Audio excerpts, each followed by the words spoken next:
Hi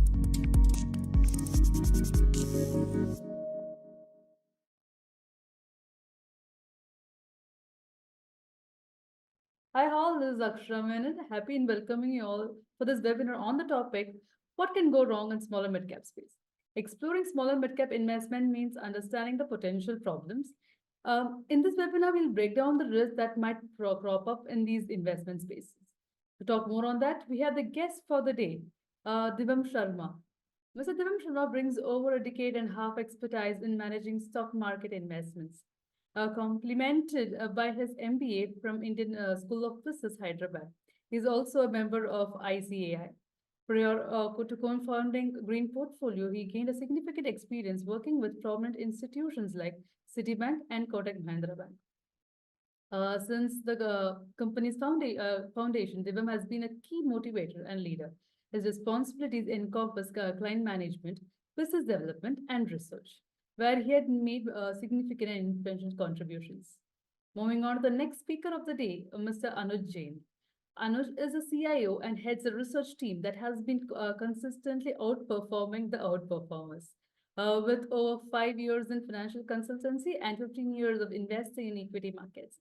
He is also a member of ICAI. He plays a crucial role in on the investment committee. Before moving on, I would request the participants to put their questions on the Q&A box and not on the chat box, and also not to ask any stock-specific questions. So over to you, sir. Thank you. Thank you so much, Akshara, for this wonderful introduction. And thank you so much, everyone, for joining on this evening for this presentation. It's a pleasure for Green Portfolio to present our case and to talk about what could go wrong in small and mid caps. I think it's a very interesting topic that we are going to discuss today. So first, let's introduce ourselves. So I am Divam and Anuj is with me. So we both are co-founders at Green Portfolio. We are a very passionate team of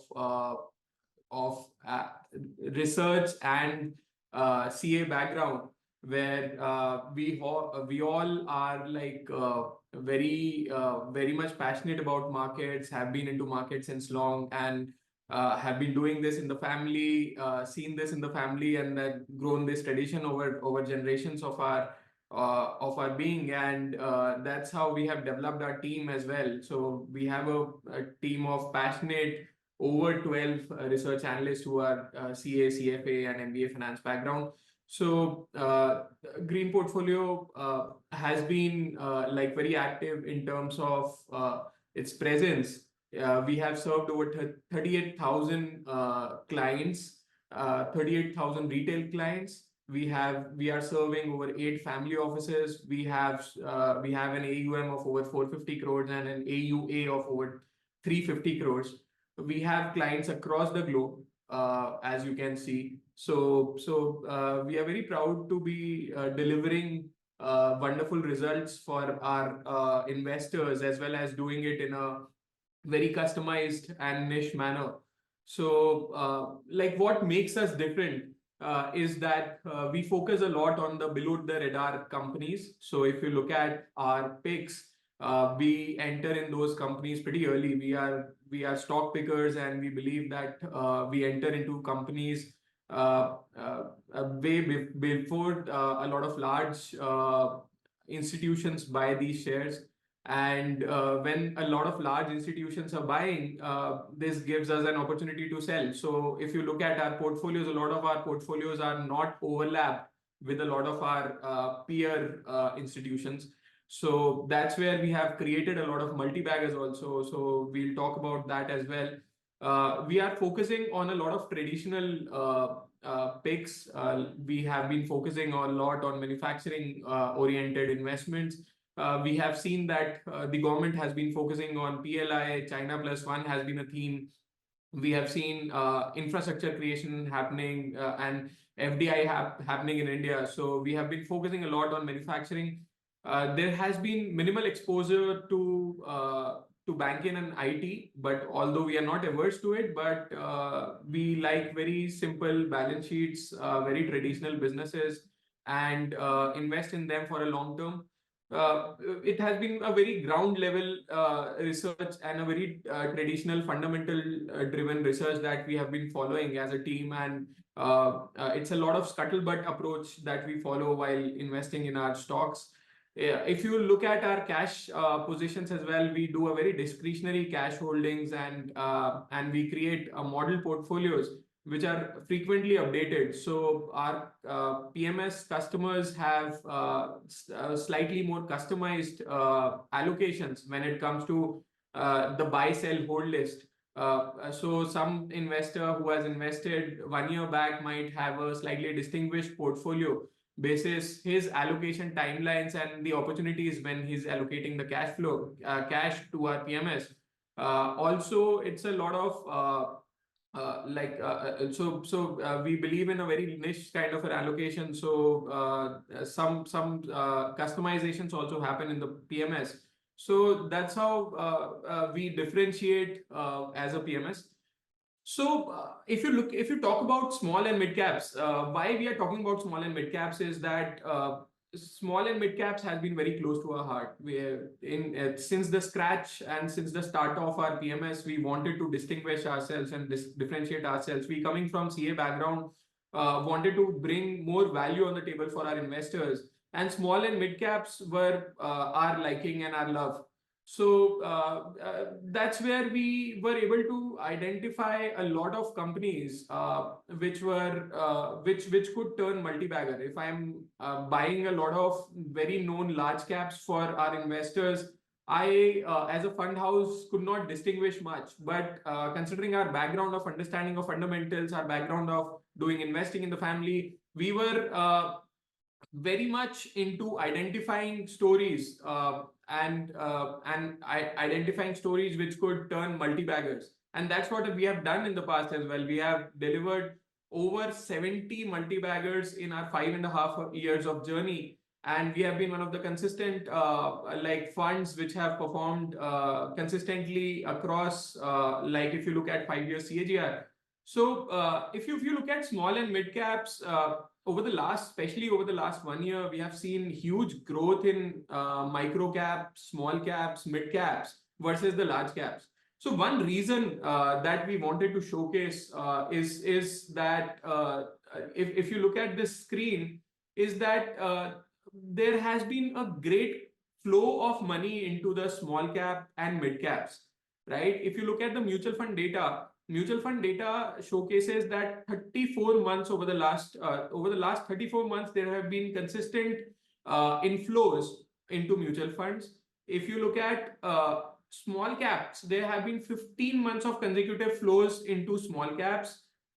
Mid caps also has seen a consistent flow, but that flow has been decreasing over the last few months. But large caps have seen some outflows of late over the last few months, right? So that trend clearly speaks for itself, that there has been a lot of appetite in terms of investing into small and mid caps. If you look at FIIs, the FII ownership into small cap companies have dropped from 22% to 14% over the last 9 years, and that leadership has been taken by the domestic institutions and the retail investors. There have been a lot of appetite on these companies from domestic investors, as institutional investors, as well as retail investors. Plus, another reason that we could figure out is that a lot of people were looking at value of investment opportunities, and a lot of value opportunities were available in small and mid caps. That also attracted a lot of capital into this space, right? Another reason that we see as investments into small and mid caps could be a lot of new age companies, be it companies like a drone, like EV, solar. So a lot of new age renewables, a lot of new age business models which were high growth were coming in small and mid cap, which were also attracting a lot of capital from investors. So all these reasons triggered an upsurge. Obviously, there was a lot of demand of small and mid caps. That's why we have seen the kind of growth also in these small and mid caps. Okay. So having said this, obviously there have been a lot of demand into small and mid caps, but it is not that the fundamentals were not in sync, right? So if you look at the balance sheet and the overall fundamentals of small and mid caps, the debt to equity was very comfortable. We have also seen that during the COVID period, the lot of promoters reduced their debt and focused on reducing their overall leverage. We also saw over the last 3 years, the sales growth and profit growth of small and mid caps were higher than large caps. So I think this makes a very interesting case in terms of investing into small and mid caps. Even if you look at other key metrics like fundraise, I think fundraise is a very big trigger for small and mid caps, and I think this trigger is going to positively deliver for small and mid cap companies, that they have raised a lot of capital through QIP and right issues. And all this capital has gone into either PLI licenses for doing capex, or into doing expansions, and those expansions are going to play in over the next few years in terms of enhanced capacities for these small and mid cap companies. As you can see, we have done like over 17,000 crores of QIP raise and over 10,000 crores of right issue raise in small and mid cap, versus large caps. If you look at, we have done 32,000 crores in such large companies. So it's really interesting to understand that a lot of money has been raised by these companies over the last over the recent times, right?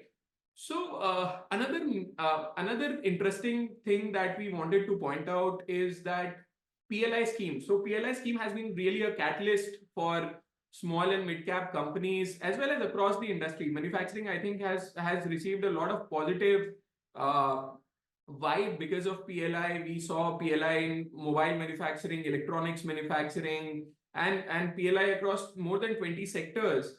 And a lot of these sectors and a lot of these companies who have gotten the PLI licenses under the PLI scheme have been small and mid caps, right? If you look at auto, drone, battery, electronic systems, food processing, medical devices, I think this data speaks for itself, that a lot of these companies, as we know that if you apply for a PLI, it's not a small capex. A PLI requires a very large capex. But these companies have taken those licenses and have done those kind of expansions, and these companies are going to benefit in the future, right? From the incentives of the government and from the scale that they achieve, and from the PLI and from the China Plus One kind of initiatives. So a lot of our companies, a lot of our portfolio companies are in direct or indirect beneficiaries of PLI. And this is a major catalyst for a lot of these small and mid-cap companies. They are not only direct beneficiaries taking the licenses by themselves, they are also indirect beneficiaries of the PLI. So I think this is a very important thing to keep in mind, right? Like sectors that are representing growth in India. So if you look at a lot of sectors, we talk about a lot of growth that is going to come. We talk about this decade being of India. We talk that a lot of sectors will grow at very rapid pace over the next few years. And if you look at those sectors like say, since we are a very large contributor to the middle class population, our own consumption is very high. Plus, we are also getting traction for doing exports to other countries or increasing export share to other countries. So definitely there's a lot of growth that is envisaged. If you look at the growth, retail, say, is going to grow. Forecasted growth is 10%, defense is 15%, electronics is 16%, EV is 49%. Likewise, this is a trimmed down list. But if you look at other sectors also, like pharma, other sectors, they are also poised to grow at very large pace. A lot of these companies in these growth kind of sectors are small and mid caps, right? So if you want to participate in the growth of India, if you want to participate in the growth of these sectors, you have to be a part of the small and mid caps, and those niche opportunities are not large caps but small and mid caps. So this is a very interesting fact that we wanted to showcase to you. Having said this, although there's a lot of opportunities that we are talking about in small and mid caps, there's a lot of things that you need to take care while investing in stocks, and especially in small and mid caps, right? If you are investing in these stocks, definitely there's a huge alpha to be made, but definitely alongside there's a lot of responsibility in terms of regular monitoring, in terms of understanding the fundamentals. And that's what we want to showcase, that there has been a lot of companies which have also drawn down the funds of their of the investors, and there has been a lot of reasons. Like if you look at 𝒓𝒏 Beverages, that in 2018 the auditors resigned before the announcement of financial results.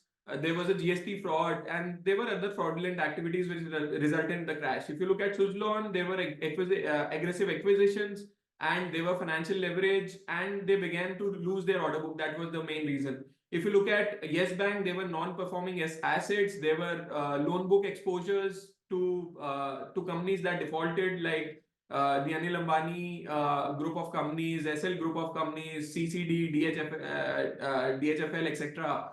And those and they were misrepresentation in the financials. So that was one key reason, right? If you look at Shilpi Cables, again there was a $10 million loan default. They filed for bankruptcy. The CFO, head of marketing, and a lot of senior executives left the company. Likewise, if you look at Unitech, there were Supreme Court sentences for the promoters. They took a lot of debt and they were not able to repay the debt. They were during the subprime crisis. So there were a lot of reasons that evolved in these companies, and keeping a close eye on the fundamentals, keeping a regular track on the companies becomes very important here, because value erosion can also happen, right? So having said this, if you look at the broader markets, there are a lot of opportunities. If you look at the small and mid caps, there's a very large bouquet of companies that are available, but you have to have an eye, and you have to keep a close eye in terms of selecting and regularly tracking those companies, right? So what we do at Green Portfolio and what our investment philosophy and principles are. So we try to invest in below the radar companies where we try to identify the trends early. We look at a lot of quantitative as well as qualitative data and a lot of qualitative factors while picking our stocks, and we look at trends early and pick these stocks early. If you look at risk management, we look at we do not consider daily fluctuations into the stocks. We do a lot of risk management in terms of understanding the company, in terms of doing a lot of scuttlebutt, cross checks, channel checks. Like in terms of our allocation, also we diversify our portfolios. We do regular, most of the companies we are in touch with the management. We do factory visits. We do regular con calls with the company. So it's a very scuttlebutt kind of an approach that we follow in terms of risk management. Any red flag in the company, we would not buy that company. We look at long-term earning prospects of the company. We look at like if the company is growing at a certain pace and is consistently delivering, we would be happy to wait out and happy to ride the compounding story. So we look at performance of the business over the long term. Having said this, if you look at if you keep a long-term vision, you also track these companies on a regular basis. That's what we do. We look at a strong balance sheet. So there are basic filters which I'm going to talk about in the next slide, but they're basic filters in terms of a lot of quantitative factors in terms of a strong balance sheet and low debt in the company. We look at adaptability. A lot of emerging businesses are coming out, and businesses are evolving very rapidly. And in the age of technology, we are seeing evolution across the spectrum. So we keep a lookout for emerging business models. we keep a lot of value cushion in terms of our investment. If you look at the overall investments, say if the small and mid cap index might be at say 26 multiple or 28 multiple, our portfolio allocation as per today's buy list would be at say 16 to 18 multiple. So we keep a cushion of valuation which ensures that when the market falls, we fall lesser than the market, and when the market grows, we grow more than the market. So we believe in buying high quality companies at the right price. So that's our philosophy. So if you look at the Prodigy, our strategy, we look at certain basic metrics like we look at product innovation and capacity expansion. We look at return on equity greater than 15%, operating margin greater than 15%, debt to equity less than 100%. Having said this, we are not averse to these screener metrics, but these are basic filters. If there are certain filters which are not falling, we look at counter evidences which gives us strength to buy these companies. So we look at a lot of these kind of filtering matrix and evidences. So the growth in the company should be greater than 25%. The yield. So any company that we buy with an intent to for it to become a multi-bagger. So the intent is to invest in the companies for say 3 to 5 years minimum, and the intent is to at least double and triple the money that we are investing. So it's a long-term kind of a thought process and a continuous evaluation kind of thought process that we follow while picking our stocks. If you look at our recent multi-baggers, so I think this would give you a precise idea of what type of companies we buy. Like a Precision Camshaft, we invested in that company at 30 rupees. We exited at more than 180. There were Titagar Wagon. We invested at 40 rupees. We exited at more than 600 rupees. So if you look at the type of companies that we have invested, we have delivered over 70 multi-baggers over the last 5.5 years journey of green portfolio as a whole. So I think and that speaks for itself. Anuj, over to you. Thank you, Divam. Hi, everyone. So I will give a brief background. I will touch upon some examples that are real-time examples that can relate, that any investor can relate to the topic, which is what can go wrong in small and mid-cap space. I know that no one want to look into this currently because of the frenzy. Everybody want to enter whatever small cap is available. But there is a saying in English which says that you come to know who is swimming naked when the tide goes out. So we want to prepare ourselves for that. So if somebody asks me what can go wrong in small and mid cap, in current situation, my answer would be everything can go wrong. That doesn't mean you should stay on the side. You should be in the game. India is a growing economy, and equity is the only asset class that can beat inflation decently. So what can go wrong? The answer is everything, but how to know that something can go wrong in this particular script that you are buying or considering buying? So there cannot be any evidence that will give you a precise answer that this is a evidence that something can go wrong. All you will get is indicators. So now you have to identify those indicators and decide whether if the risk is worth taking or not. Okay, every company in the listed space, when you are investing in equity, every company will come with some risk. Even the large cap has risk. It doesn't come without risk. We have seen, Divam has shown the slide where some large cap companies, Reliance Communication was once a part of Nifty.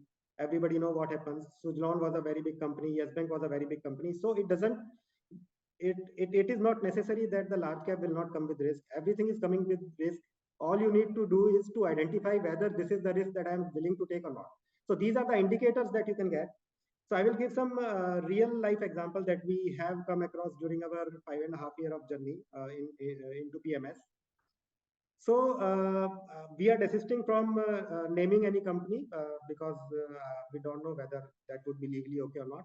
So the name has been hidden, but if somebody is into stock market very deeply, they would understand which company I'm talking about. But we are not using names of these companies. So this was a leading paper company back in 2018 when we started the PMS. I remember it was one of the first company that we invested in. It was a subsidiary of a US-based company. So US-based company was a global giant. This company was also having a decent market share in India. So this company was acquired by the US company in 2011 at say X rupee value. Now this company was sold to a relative of that person who sold that company earlier to the US parent company at a price lesser than X. After 7 years of this parent company, US-based parent company investing in the company over 800 crore. So this US company invested 800 crore into the modernization of the plant, capacity expansion, debottlenecking, etc. Spent 7 rigorous years, which mostly include loss-making years. Did a lot of effort, turned around the company. The company was having the best operating profit margin in the industry. And all of this when achieved, they sold it back to the relative of the person from whom they have purchased it at a throwaway price. So this is kind of a thing that nobody can foresee, but this is kind of a thing that can go wrong.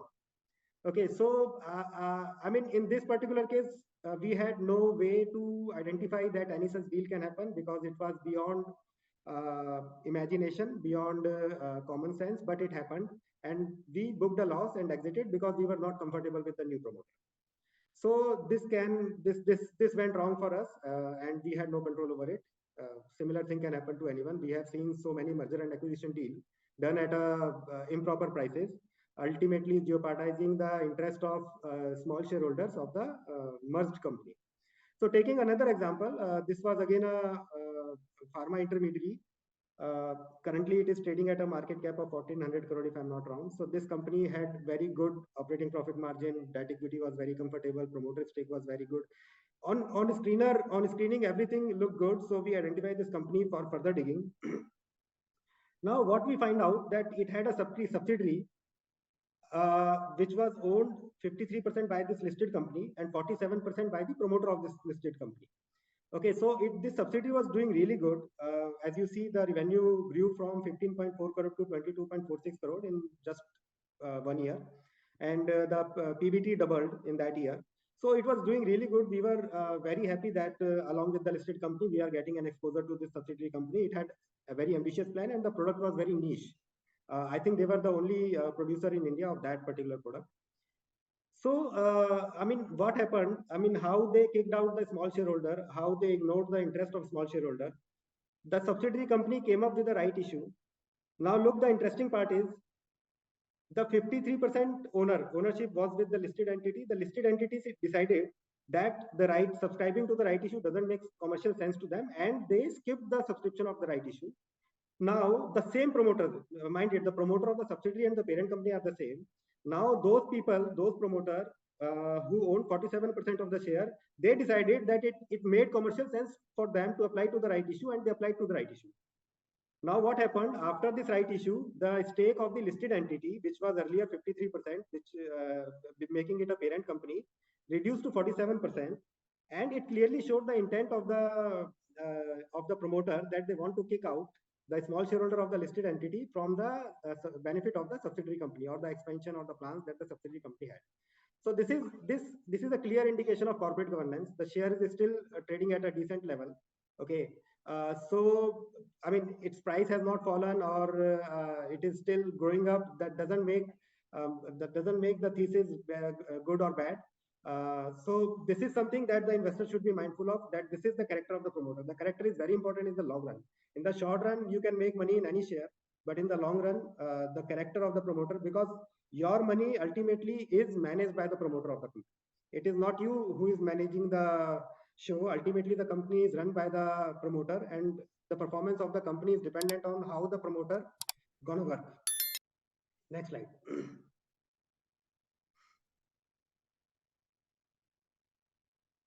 So I'll take another example. This is a textile company we were considering right after COVID. Excuse me. So right after COVID, Indian government gave too much thrust on the labor-intensive sector. They came up with a 20 lakh crore package, which was mostly focused on import substitution and promoting those sectors where which are labor-intensive. So textile was one of them. and anti-China sentiment was growing at that time. So we were very desperate to add some textile stories in the portfolio. So we stepped into this textile company, which looked very good on screening. So everything was really good. We tried to connect with the management, and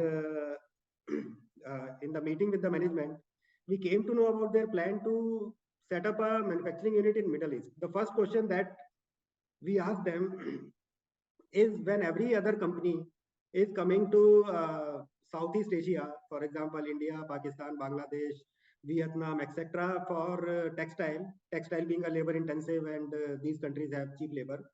Why on earth would you go to Middle East for manufacturing this labor intensive product? Now they gave some explanation, but it was not something that was very convincing. So we dig further deeper into numbers. Then we found out that most of the asset is represented by intangibles. So for readers who are not of accounts background, intangibles are easy to disguise and difficult to value. So for me, say intangible, that is say goodwill or a brand image of a brand, it could be worth 1,000 crore, and for somebody it could be worth 10 crore only. So this is very subjective. How much do you want to ascribe a value to a intangible is very subjective. So I'm not saying that intangible has no value. I'm not saying that all the company having intangible are bad companies. All I'm saying is difficult to value. So after this discussion, we dig further deeper into the numbers. Then we found out that so many intangible assets are there. The tax paid on the profit is very less. I mean, it should be at least what the government charge. Okay, at least 15-20% is something that, I mean, even if you are in SEZ, you are paying MAT and so on. So there has to be a decent tax outgo, which was not there. And controlling interest was a very significant figure, and without any mention of who are the big outside shareholders. So controlling interest can arise because you have a exposure to subsidiary. You have a subsidiary where other than the parent company, there are some shareholders, but there was no names mentioned by the company. So all these things, I'm not saying that all these things are evidences, but these were the indicators that this is not our cup of tea. And ultimately it happened. The share price crashed from 130 to rupees 10 in a matter of 2 years. Point number 4, we have a auto component company. Okay, so this auto component company is doing really good. It is at a market cap of 3,000 something crore, and we were invested at one point of time because they had very good plans in e-mobility, in railway, component, defense, everything, aerospace. I mean, you name it, they were into everything. So, I mean, it was kind of a rush decision on our part. We should have avoided, but we bought into the company, and soon we realized that these are all words. They are not doing any action towards that. It is all there in their PPT, in their presentation announcement. They are creating subsidiaries, etc., with zero investment. There was no money put in the plant and machinery to do e-mobility, to do defense, to do aerospace. So, I mean, we waited for some 6 or 9 months to get a clarity, to get some indicator that they are actually getting into these things. Their annual report would run into 15-20 pages only on e-mobility, when their sale on e-mobility is totally zero. Defense would run into further 5-6 pages, and their sale and investment, everything is zero in defense. So that is a functioning company. They are doing product for IC engine. Okay, but I mean, when you are talking so much, there should be something on the visible, something should be visible on the numbers also. So while preparing this presentation, we again went back and checked, okay, have they done the investment after we exited the share? Nothing. So everything is there.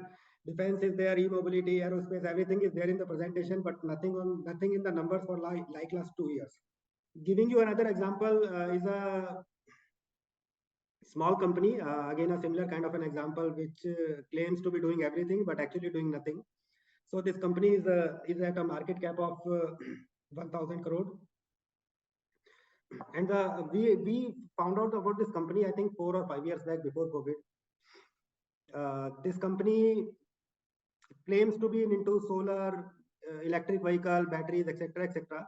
But if you can see the snapshot below, then you will see that the sale of the company for the last quarter was 10 CR, and the purchase of stock and trade in 15 CR. So what does this mean? This means that they are claiming that they are into everything but not manufacturing anything. Entire sale is of the purchase of stock in trade. So they are only doing trading and claiming that they are into all these things. In the second snapshot, what you can see is the CWIP is continuously increasing and it is not converting into PPE. So that's a kind of a red flag. For 3 years you are not able to convert CWIP into PPE. So that raises two questions: one, whether the CWIP is genuine. Number two, if it is genuine, then maybe it is stuck forever. Okay, the annual report is totally silent as to what actually they are doing, when it will start, and everything. Yet the share is commanding a market cap of 1,000 crore. Who is investing in this company? In this frenzy, all those retail investors who will regret someday that they invested in this company. These are the people who are uplifting the price of these kind of shares. So I would request everyone not to go by the PPT, see the numbers, whether they are actually translating into numbers or not. Okay, so this is my suggestion. Next is a micro cap IT company. On the face of it, again looks good, but when you see the auditor's report, there is a audit report by the name Caro. It's a mandatory report under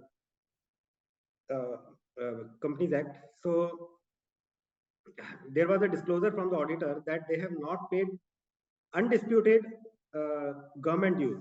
So this is something that is really serious. I mean, I can understand that you have a dispute with the government, you are into different level of appeal, etc. But not paying undisputed means that there is some serious problem. I mean, you accept it, yet you are not paying it. That means you have some serious problem. So these are the indications. I'm not saying that there cannot be any explanation to this. What I'm saying is these are the indicators that you are getting. If you don't get a counter evidence that is equally strong as the risk that you are seeing, then maybe you should avoid it. In this frenzy, maybe you will miss on some upside, but ultimately there will be a correction and sanity will come in the market. That is the beauty of the market, because in short term the market can be irrational, but over a medium period of time, say 6 months, 9 months, it will see a correction either on the lower side or on the higher side, and it will adjust to the intrinsic value. So all those companies which are commanding a value but fundamental wise are not that good, they will be beaten, they will be acknowledged, and they will be punished. Like all the cases that Divam has shown in the earlier slide, all those big names that went bust later on. So now I'm taking, I think this is the last example. Okay, no, Divam, the 7 point. So this is a large cap company, large cap pharma company. Everybody know the name. Okay, again, I'm not naming it. So we were invested in that company and we made a mistake. So there was some news item in the Google. If you dig really deep, if you do a lot of effort, then you could have found it, which our team failed. So but we found it out when the Delhi liquor scheme came. So one of the director got arrested in the Delhi liquor scheme. It was a surprise to us because these people have no connection with Delhi. All the operation is in South India. So when we dig further deeper into that, we came to know that this is a family that was totally associated with a family of the South. I mean, this pharma company has done really wonderful work. They have facilities, etc. They have FDA approval, all the things they are exporting to the world. But now it is coming up with the risk. Now what I'm saying is whether you want to take that risk or not. This is your decision. Nobody can force it on you. So in green portfolio, we are not investing in companies which are exposed to political connections, because it is very risky. It is a very risky territory when the government is supportive to you, then you are flourishing. Otherwise, you are into deep trouble. So the last example is a small IT company. Okay, so in that pharma company, we booked losses and exited. I mean, when the fundamental is not suitable to us, then no matter what is the level of the price, we will take an exit. It happens very less frequently, but it happened in this case. Another small cap IT company example I would like to take. This is just, I mean, I don't want to talk much about it. Just look at the left-hand side of the snip is the consolidated result and right-hand side of the snip is standalone result.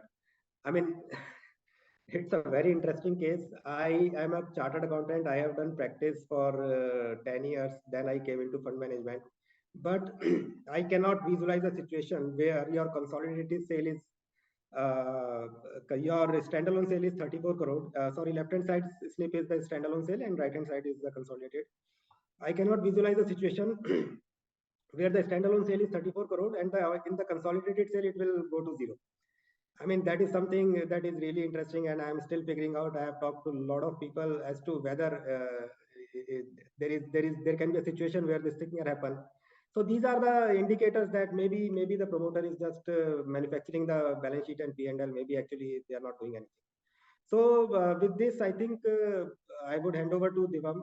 These are the indicators you should be looking at continuously before investing, because someday correction will come, someday bad phase in the market will come, and you don't want to lose your money in those days. Divam. So thank you, Anuj. I think this lays the foundation of what we were talking about, that a lot of factors are there in the balance sheet, on the management, on what they are declaring, on the valuation. A lot of things are there which could go wrong in small and mid caps. And you as an investor, especially in these times when there's a lot of money inflow into small and mid caps, when the valuations are rising, especially these are the times when you have to be extra cautious in terms of you doing your research and you doing a regular tracking of these companies, right? So if you look at sectors, so small and mid caps, there's a beauty. Since the market is very huge of small and mid caps, since the number of companies that are there in small and mid caps are very huge in terms of numbers, you get a lot of reallocation opportunities. Some sectors, some space or the other would be giving you opportunities now and then, right? So at this point in time, we are looking at a lot of opportunities in the telecom space. There's as you can see on the right in the snip, the private wireless network 5G and LTE, the overall spend in US $1 billion is going to increase from 2021 to 27 at a CAGR of 48%. Likewise, if you look at the private wireless network revenues in US $1 billion, that is also going to increase by a CAGR of 23.5%. Right, so we see a lot of so in India the 5G penetration is very minimal, like it is just 11% penetration, and we are seeing that penetration increasing by every day, right? If you look at this overall opportunity, it is very attractive, and we see a lot of opportunities in terms of equipment manufacturers, in terms of optic fiber cable players, etc. If you look at the PLI as well, the government has allocated over $1.5 billion for telecom network and networking PLI. And there are a lot of companies which are going to benefit over the next 5 years taking this PLI license, right? So we at Green Portfolio are very bullish, and we have a few picks that are there in this space, and we see that these companies are going to multiply their revenues and profits over the next few years, and definitely their stock prices are also going to multiply. Likewise, there are opportunities in other sectors as well. I think chemicals is a sector which has not run over the last couple of years. Although there is some more pain left, we are seeing volumes falling in terms of exports. We have seen some pressure on the margins. We have seen some dumping coming in from China, but this is a very good structural opportunity. As we see, as in telecom, there is a structural opportunity of digitization of the Jan Dhan Aadhaar mobile, of the population, middle class population, of the internet penetration. In chemicals also, if we are talking about manufacturing at scale, if we are talking about exporting at scale, chemicals also is a very big opportunity in itself. If you look at China versus India, so China is the consumption is $1,770 billion of chemicals. India, the consumption is $170 to $180 billion of chemicals, right? So it is very minimalistic. If we are going to manufacture at scale, our consumption of chemicals is going to increase significantly. Likewise, if you look at China's chemical exports to the world, India's chemical export is very minimal. Like if say China is exporting more than $300 billion of specialty chemicals and more than $1,100 billion of chemicals to the world, India is just exporting $25 billion of chemicals to the world. So even if we take and India's market share in the global space has been increasing, although but it is still low single digit kind of a share in terms of exports to the world. Even if we take, say, a $25 billion from China as a business, we are looking at multiple multi-bagger opportunities for the domestic manufacturers, right? So a lot of our companies can become $1 billion over the next few years, and a lot of these would be small and mid caps. If we are able to further increase our market share, and that early trend is still is visible, right? Our manufacturing is doing wonders. Our exports, we are looking at FDI coming in, we are looking at PLI. We are definitely poised to increase our chemical overall output by high double-digit like growth rate, which is going to be very significant.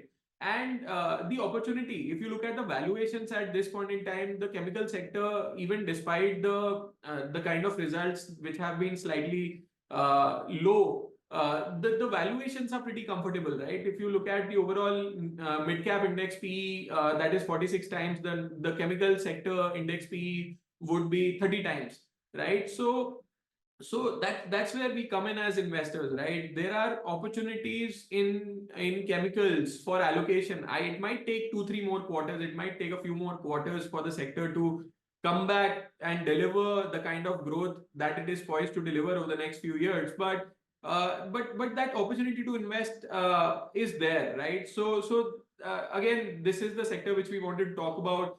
And this graph says for itself, right? This is the value of chemicals exported from India financial year wise, and that growth we have already seen, right? We were exporting in Indian rupees, we were exporting 374 billion rupees worth of chemicals. Now in 22, we were exporting 2189 billion rupees worth of chemicals. And that growth is just started, has just started, and we are seeing China plus one play out, and that it will significantly grow, giving a lot of opportunities for small and mid cap companies over the years. Again, another sector which has not done well and which saw an uptick in COVID, and which then the stocks and then the sector did not perform. A lot of issues came in US FDA, a lot of issues were there in terms of exports, etc. And the sector has not been performing. The valuations, if you look at the index PE, would be around 46 times. The sector PE would be around 33 times. So there's a cushion. If you look at a lot of benefits of China plus one, we are large exporters of generics, of injectables to the world. We have a significant market share. We have been working a lot on APIs. There have been a lot of PLI applicants. Over 230 PLI applicants got licenses for expanding and manufacturing in India. And the kind of investments that are coming in through FDI, this sector is definitely going to be very significant in terms of India's manufacturing. And as per a recent statement of the minister, this sector could multiply 3 to 4 times over till 2030, right? So we are going to see a significant growth in this space. We are also looking at a lot of countries across US, across Africa, Europe, importing from India. So not only the domestic consumption is the trigger, a lot of export opportunities, increasing India's market share is also a trigger for the sector. And this is the graph that tells us that the potential, right? So we were exporting $42 billion of pharmaceutical to the world. India's market share, so it was $65 billion it will be $65 billion in 24, and 2030 it will be $130 billion. So we are looking at multiple times opportunities, which would be like pretty significant for a lot of small and mid cap companies that are there in the space who can benefit from this. Right. So I think this is what we wanted to talk about. I think there are a lot of opportunities in small and mid cap despite the run up. we are seeing a lot of reallocation opportunities, a lot of capex has happened, a lot of structural movements in terms of them raising money. Infrastructure has been playing the trick. Our infrastructure creation that has happened over the last few years are creating a lot of opportunities for these companies in small and mid cap. So that's what we want to capitalize through our research, through our allocations as a fund, as green portfolio. So thank you so much, PMS Bazaar, for this opportunity. I'll now move on to the questions. Thank you, sir. And with that, I've kept very less time for the questions, but it was a very brief explanation for the PPT and the possible ways what can go wrong in mid and small cap. So it was very brief thing. Thank you for that. Because while explaining the PPT, the one question that suddenly just came up to my mind was that it is always it is always difficult to time the market and also the exit, especially in mid and small cap space where the risk is more. So how do you address the liquidity risk and in small and mid cap space? So see, when we buy these smaller mid caps, we look at the liquidity of those companies. The liquidity, if you look at our overall allocations, pretty well diversified. We have 3 to 7% kind of an allocation in a stock. We do not go overboard with any stock. So the overall portfolios are pretty well diversified. When we are buying and when we are selling, we stagger the allocation and we stagger the exit. If there is a red flag, we will exit immediately. But if there is an allocation that is happening, or if there's an exit that is happening because of valuation rise, we would stagger the exits. We would buy and sell on optimistic and pessimistic days. So when there are pessimistic days, we'd go and buy. When there are optimistic days, we'd go and sell. So that's how we trigger our buying and selling. When we allocate, we look at the liquidity as a factor. If you look at overall, the average market cap of the companies would be pretty significant. There are certain companies which would be, say, 1,000, 2,000 crores market cap, but there are companies which are more than 10,000 crores market cap as well. So the average market cap would be more than 7,000 crores, and there is ample liquidity in these companies. So we do these strategies to ensure that there's ample liquidity and there are ample opportunities in the kind of stocks that we are picking. Anuj, would you add anything to it? Divam, you explained it really well. Liquidity is something, that is a proportion of how much you want to invest, how much exposure do you want to take. So, I mean, if you are, keeping that in mind, then I think liquidity can be taken care of. So the follow-up questions. How aggressive are you on your cash calls? If anyone could answer. If I could talk about the cash calls that you take. See, we are very aggressive. As I said, we create a buy list, hold list, and sell list. So at some point, say some investor who invested 1 year back, like say someone invested who invested in March 2023, when there were a lot of opportunities to invest, we were very aggressive in terms of our allocation. We usually stagger the investments, right? So we would usually stagger the investment to 1 to 2 months. In certain cases, we stagger the investment to, say, 3 to 5 months as well.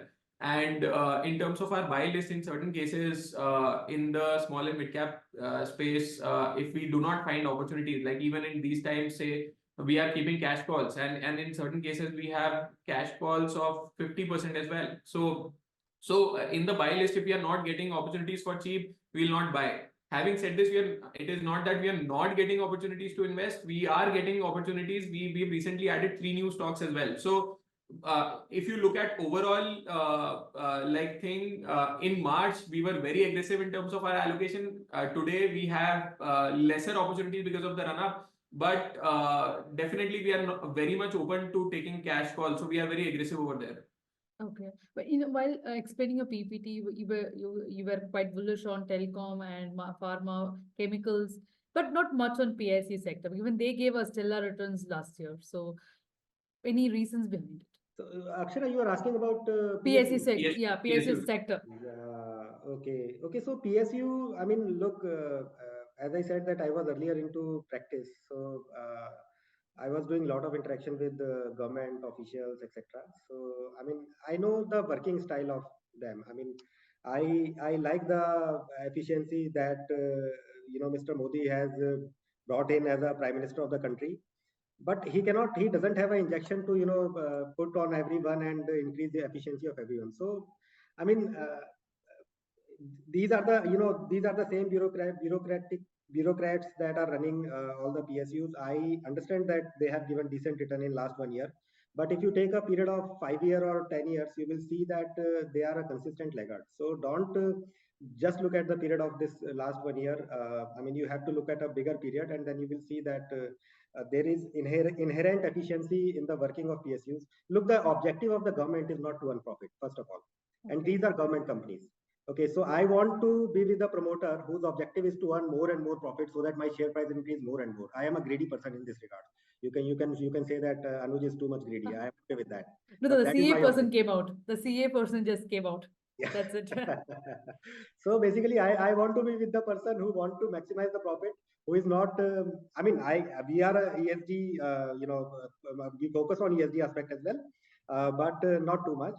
I mean, the primary focus is to earn more and more profit, which government companies doesn't.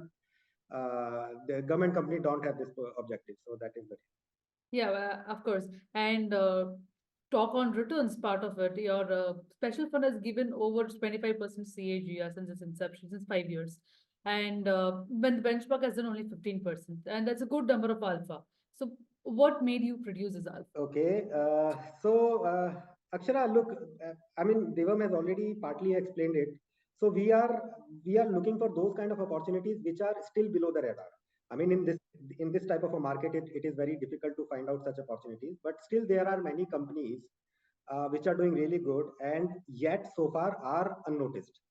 So we bet on our thesis that market will someday realize its mistake and it will correct the course, and then the focus will come back to that share because it is really actually really doing good. So once that thing is acknowledged, then we get the multi-bagger return. And I mean, this is very tricky. I am saying it. I mean, it may sound so easy, but it is not that easy. I mean, how do you identify something that is below the radar? I mean, it is below the radar. That means it is difficult to identify. Number one. So, I mean, the team is actively looking for those kind of stories. They are interacting with people. They are interacting with management. They want to understand their plan. They want to understand how ambitious they are to scale. We would look into opportunity size as well. I mean, the opportunity size is good. You have a good setup. You have a good product, but the promoter doesn't want to grow beyond a point, or they want to go slow. I mean, there are so many subjectivity, and there are so many. It's a combination of so many factors. So, I mean, we are good, and we are lucky as well that we are continuously generating this alpha. So it's a combination of good work and good luck. Okay. When you say multi-baggers, how do you quantify that? It's a question from Kevin as well. So how do you define the multi-bagger? How do we define the multi-bagger is obviously, so if we are investing in a stock, we are not investing with a mindset of 10, 20, 30% returns. We are investing with a mindset of the company delivering a consistent growth in terms of its top line and bottom line, and that growth being reflected in the share in terms of the share delivering over 100% kind of a return. So when we say you do a lot of fundamental evaluation in terms of our investing, a lot of things take time to pan out. That's why we are creating a 15 to 20 stocks portfolio, right? So some stocks might pan out immediately. Some stocks, the market might take time to realize the actual potential of the company. So we are investing in the company where there is value. We are investing in the company where there is a good management, a good growth potential, and we are willing to play out and wait out for that growth for the next 2 years, 3 years, 5 years. And when we are doing that kind of a wait, the idea is to at least get a 200, 300% kind of a return in our investments. So that's how, if you look at, we have delivered over 70 multi-baggers over the last 5.5 years. Okay. Thank you. I think that has answered the question. And moving to the next question from Banik. EV industry growth mentioned as 49%. Most of the EV industry, there is a partnership, public and private sector. What are the opportunity in terms of EV infrastructure and kind of company you are betting on EV sector? Anuj? Yeah. please. So, Akshara, I mean, we were also carried away by the too much talk of EV in the market. Okay. We made good money as well. I mean, it's not that we lost some money. We were into, like Divam has mentioned in the slide, 𝒐𝒐𝒖𝒏𝒅𝒄 was a EV theme because of which we bought it, and it was, I think, 3x at least when we exited, or maybe 4x. So EV, but later on we realized that maybe the people are talking more about it than there is actually on the ground. Okay, so I don't know how much EV will be able to replace ICE in future. I own a electric vehicle, a Tata Nexon, and I mean the running cost is like 90 paisa per kilometer, and in case of petrol, it will be easily like 8 or 9 rupees per kilometer. Yeah. But then my running cost is not that much. Running, my kilometer is not that much, mileage is not that much to justify the increase of price that I am paying for electric vehicle. So, I mean, look, I don't know how much impact EV will have on ICE, but one thing is for sure that EV is going to stay.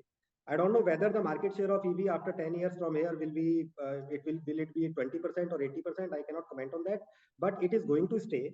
Okay, it will capture a decent size, but I don't think ICE is going anywhere in the near future or in say next decade. Number one. Number two, I mean, it is to be decided, yet to be decided, whether EV should command a higher valuation than ICE. This is something that we need to discuss, and this is for all the sectors, not only EV. There is a frenzy to buy railway stock. There is a frenzy to buy defense. I myself sometimes I get this thought that maybe I should incorporate a company with the name Defense Railway Aero Private Limited and do a very good PPT, and I will be easily able to raise 20,000 crore. All I need is the name. My name should contain defense, EV, and aero. Okay, and I should have a good PPT. I will easily get 20,000 crore. This is the frenzy in the market. This is the level of frenzy in the market. So basically, it has to be, the dust has to settle as to whether these sectors should command premium, and if yes, then how much. That is something that is yet to be decided. So we are very careful. We want to invest in railway. We want to invest in defense, EV, aerospace, everything. But we are not going blind on the valuation side. We want to be very careful on that. Okay. When you talk about the valuation, there's one more question from Rakesh Yadav saying that how do you see the current valuation mid and small cap companies in IT sector? Because I think that's the only sector that was not covered in the PPT. So look, Akshara, there is a reason that IT had no mention in our PPT because our exposure is minimal. I mean, yeah, we have 2 or 3 IT companies, but these are into those funds where the AUM is very small, so ultimate exposure is very less. So IT, I think IT is going through a not so good phase, and we don't have any data or basis, but we believe that the bad phase will continue for a few years till the time Europe and US world economy is doing good, because it is mostly export based. Okay, so that is why IT, we do not have much IT exposure. So I'll add to it. So obviously we are talking about interest rates being higher for longer, and you do not have free money now. A lot of startups are not raising that kind of a capital that they used to, and that kind of a spending and that kind of a discretionary spending is not coming in IT. And we are also seeing that a lot of orders getting deferred, a lot of large discretionary spending getting deferred, and the margins are seeing an impact as well, as the salaries have gone up and the margins left on the table are not that high.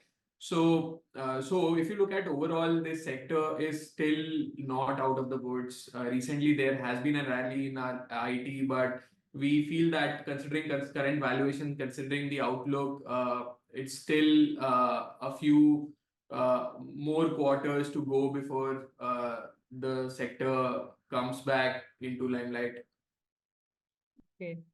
So thank you, sir. So let me move to the next question. With time constraint, I might take only 1 or 2 questions moving forward. So the question from Manish is like, which methodology do you use to value the companies? And the second question from the same person is that, what is the most important quality of the promoter you look up to? So the first part of the question is valuation method. So I don't know all those fancy words that people use. Okay, so there is no valuation method. Okay, let me try to explain it with an example. Our weighted average P ratio of the main scheme, that is Super 30, currently the main scheme, which is selling really good. So is like 15 or 17. So somewhere between 15 to 17 is the P ratio. But when we entered Adani Enterprises back in 2020, it was trading at a P of 140. And when we exited Adani, after I think it was 7 or 8x for us, Adani Enterprises back in 22, it was trading at a PE of 240, and a few of our clients told us, asked me as to why you are selling it. I mean, it is growing, it is going really up. Why are you selling it? I told them that I am having better opportunities, but I don't want to sell it, but I have better opportunities. If somebody has a 3 or 5 year horizon, he can still be invested in this company at a PE of 240. So now the point I'm trying to make is my weighted average PE is like 15 to 17 on the portfolio level. Yet I'm investing in a company and I'm recommending a company at a PE of 240. So actually, look, valuation is subjective. People sometimes thinking that maybe it is an Excel formula, or you can have a model and it will give you whether it is below the intrinsic value or higher more than the intrinsic value. There is no such formula, and it is not possible as well. Maybe in large cap companies which have stable operation, which have kind of seeing a saturated level of growth. Okay, maybe these kind of models can work there. But in small and mid cap space, since we are talking about small and mid, these companies are evolving. These companies are changing on a daily basis. The market is changing, and when the market changes, it changes in a big way for them. Then it changes for a large cap company. Okay, so given all these volatility and all these dynamic scenario, I mean, there cannot be a number or a formula that can be ascribed to valuation. You cannot ignore the subjective aspect of it. So I don't have an answer to the valuation. And Akshara, what was the second point? Just a minute. Second question was, uh, what is the important quality of a promoter you will look up to? Okay, I was seeing that movie. I don't recall the name. It was some detective kind of a movie, Hollywood movie. There was a very good dialogue. It was in British accent. So the dialogue was, "Manners maketh man." Okay, so I want to name the movie really, but I am not recalling it. So I mean, it's the character. Now, if you want to ask me, define the character, or what is the character, or what are the points you want to check before you say that, okay, this person's character is good, I don't have an answer. Maybe you can go to Sadhguru and ask him, he will explain it really well, but I am not that, because it's a philosophical question. Okay, so I mean, defining a character of someone you have never met. So again coming back to the real time example that I have given when the presentation was there. Okay, so you can get indicators. Okay, you do not have any evidence, you have indicators. From there you have to deduce as to the character of that person, and whether you want to be with that person of that character. Okay, so there are indicators. For example, take a small example of the pharma company that I was talking about. What they did, they kicked out the small shareholders, the minority shareholders, and taken the subsidiary company from the control of the parent company to their private hands. So this is the character. And believe me, Akshara, the share price has not went down after this thing because of the frenzy. I mean, people will easily buy into that share. But look, that was the character. I don't want to invest my client's money in a person of that character who has an intention not to share anything with the small shareholders. Okay. So this is something I don't have any point. I'm really sorry for that. No, not at all. You just gave your point, so that's true. And okay, let me read the last question, which is fall on the podium because the time constraint. I'm not able to take other questions. Any reason green portfolio is underweight on financial sector? Is this a temporary or a long-term strategy? This is the last question I'm going to take. Again, it's to Anuj sir again. No, Divam. Okay. Okay. Okay, so it's not the case that we are not invested into finance sector. Okay, so I mean, yes, the weight is less currently, but whenever there will be an opportunity, IT we are avoiding IT for now. But in case of BFSI, it's not the case. Okay, whenever we will get a undervaluation, we will find undervaluation, or we will find an opportunity even at higher valuation, but with a rapid growth expectation, we will definitely add. Okay, we are already buying 1 or 2 shares in the banking space. So it's not that we are totally not into it, but whenever we will get better opportunities, the kind of opportunities that we like, we will add more of the BFSI. But again, it's there is no, I cannot say today as to what can be the weight of the BFSI segment going forward. But yes, we intend to add more shares. See, in terms of diversification and in terms of the structural move that we are seeing and the trend that we are following, getting very niche businesses, very clean balance sheets that we are getting in manufacturing, that we are getting in PLI related sectors, be it textiles, specialty chemicals, pharma, defense, EV, solar. So a lot of these companies which we are getting, cap goods, infra. So what we as a trend we are seeing is that what is the trend that we have seen in China. So in China in 98 and in 2007, they did a lot of capex in terms of creating their infrastructure, and that infrastructure creation did wonders for them over the years in terms of them becoming a manufacturer for the world. I think we are undergoing that trend. We have seen a lot of road creation, a lot of infrastructure creation budgets. You see a lot of focus on creating infrastructure and growth, like be it mega textile parks, be it logistics, and that thing is evolving, right? And that kind of a play is a long-term structural play that we are seeing, and a lot of multi-bagger and huge growth opportunities are there in a lot of these sectors. So having said that, banking will definitely be a beneficiary, but the core theme stays in the overall India manufacturing, in the overall India infrastructure creation, in the overall India export. And I think banking we are not averse to, but that will also follow in our portfolio. We are already buying, as Anuj said, but that will also follow. Okay, thank you for that. And with that, we have come to the end of the session. In spite of being 15 minutes away from the set time, we could see participants asking more questions. So I would request you, I'll be sending the questions to you, the unanswered one. I request you to answer them and send it back to us. And with that, we've come to the end of the session. And thank you for your time, and thank you for this wonderful PPT and wonderful session, sir. Thank you, Akshay. Yeah. Thank you, everyone. Thank you so much, everyone. Thank you. Yeah.